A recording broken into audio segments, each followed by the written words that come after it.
Welcome to Destructive News, everybody. In this episode, we are going to talk about New York State's criminal justice reform.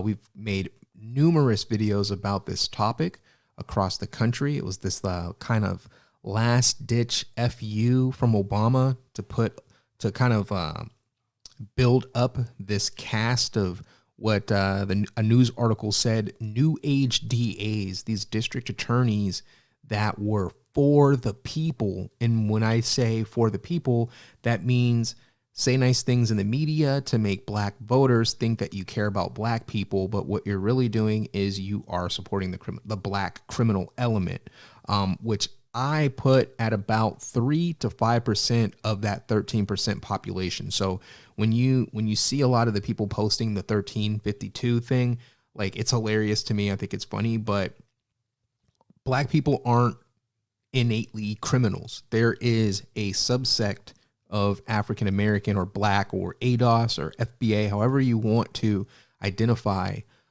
There's a subsect, there's a small fraction. I believe that fraction to be of the 13% in which we make up of the country.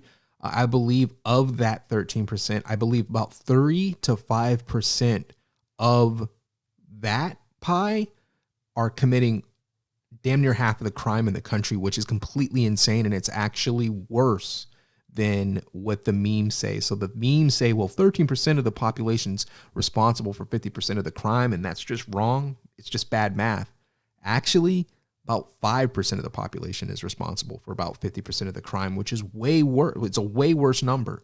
But I grew up in these environments and I grew up around these people, and I can identify them very easily. I can hear a person talk and I can know, I can figure you out. That's just how close to destructive environment and destructive elements I've been throughout my life. But we're going to check out this footage of this random victim, from not even from America, a guy visiting who has to be a victim of New York state's legislation, and basically just racism in order to buy or attempt to buy the black vote in the next election cycle. So let's take a look. One of the questions tonight, with the suspect's criminal record, why wasn't he behind bars? You know exactly why he was behind bars. Where that victim is still being treated for his injuries tonight. Allie? Well, Christina Maurice, I spoke Allie's briefly caked up with the makeup. victim's mother here at the hospital. She did not want to go on camera, but told me that the family is aware that the NYPD made an arrest. Police sources tell us officers recognized the suspect this morning on the street from the wanted flyers. He's charged with 2 counts of second-degree assault, and that's on top of the 2 other assaults he was charged with last year. Cell phone video captured the moments after a French tourist was slashed across his throat. This dude got 2 second-degree charges for slashing someone's throat at random. And they say random, but we know why he slashed this dude's throat. Because he was pasty white. He's from France. Dude was super white. And he's mad because he's living in a hellhole of Harlem, New York, and the only thing he's got to his name is his raggedy Tim boots and a box cutter. Friday morning on Adam Clayton Powell Boulevard, the quality of that video is terrible. Non-Reyes, you need to get Mrs. Reyes, or if that's even a chick, I'm assuming it's a chick. I don't know how the hell you pronounce that. Come on with that cell phone, man. The news network needs to pay her. They need to just send her an iPhone. Send her an iPhone Pro, whatever the latest one is. Send it out, because this is pathetic. And you shouldn't even air this. Breakfast at IHOP. The couple was walking near West 132nd Street around 11 a.m. when police say a complete stranger Look at this guy slashed the tourist randomly. Just walking around in all black with a black hat. Just black attack. And unprovoked with what looked like a knife or box cutter. After searching all weekend for the suspect, this nigga is a terrorist. Police arrested 28-year-old Khalif Young Monday morning. 28. You don't look a day under 40. Weapons possession in 2015. Okay, yeah, I can buy that. That's a standard issue for criminals. He slashed a man in May of 2019, and he punched and kicked a man in October of 2019. This dude is a terrorist.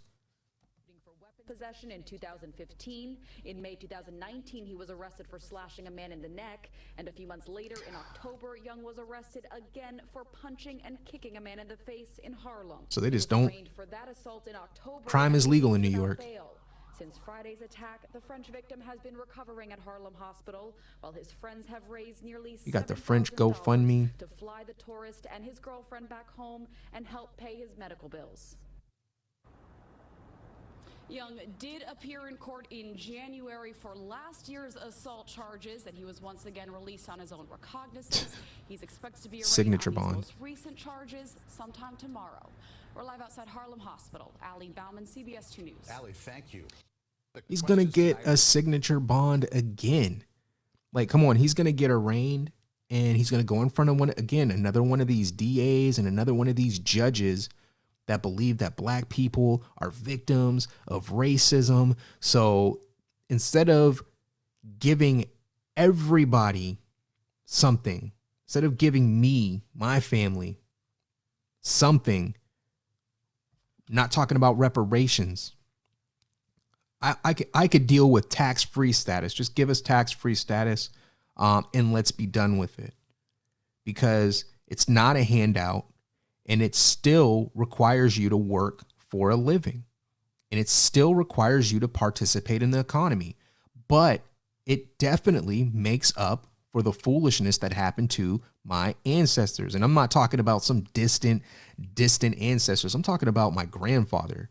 My grandfather was screwed over. His father was super screwed over, royally screwed over. They were in the 1800s, man. My grandfather was born in the early 1900s.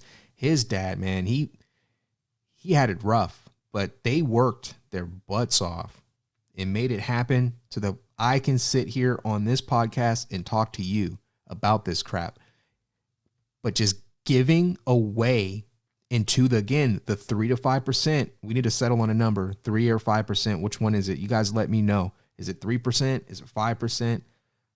What is the population of black people in this country that participate fully in criminal culture? I'm saying the perpetrators, these guys like this sitting on your screen that are walking around, that live and function in a life of crime, taking advantage of people and victimizing weaker people. These guys exist. I think it's about 5% of our population. So I'm going to go with the 5%. No more 1352. It's 552. This guy, he's given a career of crime where he can take a knife and shove it into the chest of your wife, your daughter, your son, your brother, your uncle, and all he gets to do is go through this process where the police pick him up, take him to the police station, fingerprint him, put him in a holding cell. A couple of days later, he gets a hearing. The judge goes, "Oh, I'm sorry, Mr. Black Man, that the world is so hard for you. Here, sign this paper and promise you'll never do it again." And then out the door he goes. You know why? Because prisons are racist, is what the left has established. Prisons are racist. Jail is racist. Police are racist. Everything is racist. So this guy can live a life of crime. But if you fail to pay a parking ticket, they're going to leverage everything in your life against you. They're going to take your house, your car. They're going to take your kids away from you. They're going to use the state to take your kids. But this guy can do whatever the hell he wants. And you know why? Because the citizens of New York State are chicken shit. They're cowards. They let Andrew Cuomo and these other fools that couldn't take a single punch to the face to run their lives in their beautiful land into the ground. And they sit there and they let it happen. And I got New Yorkers on my Facebook page, on my Twitter, that just sit there and post stories and go, "Oh, look what they're doing now." Yeah, because you let them. That's why they're doing it, you idiots. Take your freaking firearm rights back, first off. I'm so sick of this crap. You got guys in upstate New York freaking afraid of some old fat 60-year-old sheriff. And I'm sorry. Screw the blue. I'm tired of the blue line. I'm tired of the right automatically just latching on and sucking at the tit of police culture, law enforcement. Screw them. They're not on our side. They're not. Do I know some good law enforcement people? Yeah, I do. I have some law enforcement friends. But I'm talking about the grand scheme. I'm talking about what they are showing you. New York police are showing you that they do not stand with the people. They are your enemy. They are your oppressor. New York citizens need to take their gun rights back first, and it starts in upstate. I'm talking Western New York. Get your gun rights back. Take it. If they come for you, use the freaking gun. Get in the comment section. Let us know what you think or feel about this fool that gets to just run around and assault people and attempted murder people. When's it stop? When he actually kills someone? Then what are they going to do? Are they actually going to give him a bail? Or are they going to say it's racist and let him go again? I just don't get it. I don't get people. I don't get why you guys are such cowards out there in New York. And I want you to be mad at me. I want you to get upset because that's what it's going to take to get your rights back from these libtards. Hit the like button. Share this story because it's important. Again, this New York bail reform crap, I didn't even know it passed. The word needs to get out on this stuff. You guys need to shut it down, and it's your responsibility. New Yorkers, get it together. I'll see you on the next one.